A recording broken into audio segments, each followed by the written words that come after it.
Массовая резня армян вилаетов Адана и Алеппо с 1 по 4 и с 12 по 14 апреля 1909 года, организованная турецкими властями.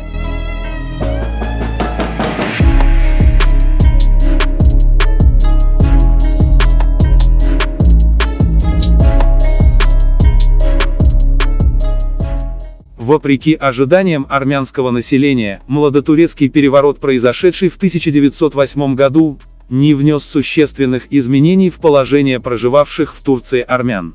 В несколько более благоприятном состоянии находились армяне Киликии, сумевшие благодаря самообороне противостоять резне 1890-х годов. Реакционные турецкие круги обвиняли армян Киликии в стремлении вытеснить турок и восстановить армянское царство. 31 марта 1909 года под председательством Вали Аданы состоялось заседание губернского совета, на котором было принято решение об уничтожении армян. В уезды были направлены секретные указания относительно начала резни. Накануне погрома власти раздали мусульманскому населению большое количество оружия и боеприпасов, освободили из тюрем около 500 преступников.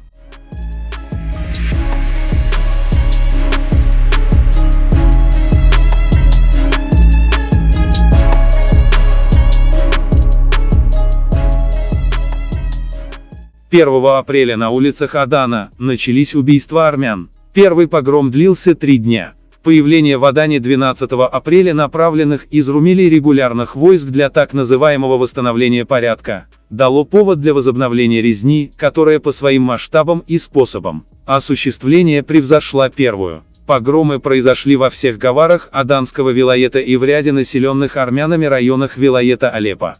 Жертвами резни стали около 30 тысяч человек, из них свыше 20 тысяч в Аданском вилаете. Были разрушены и сожжены десятки армянских населенных пунктов. Жители Аджна, Сиса, Зейтуна, Шейх Мурата и других населенных пунктов организовали самооборону, отразили нападение турецких погромщиков, благодаря чему избежали резни. Младотурецкие власти начали вести расследование произошедшего, которое, однако, было формальным.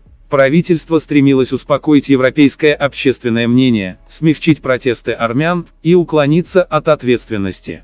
Подлинные организаторы и виновники резни избежали наказания.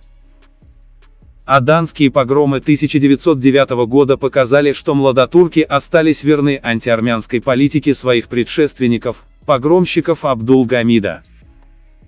По сегодняшний день, правительство Турции не признает факты массового убийства жителей по национальному принципу. Военные действия не являются оправданием массовому геноциду любого народа. Поголовная ненависть мусульманского населения к армянам разжигалась государственной политикой Османской империи.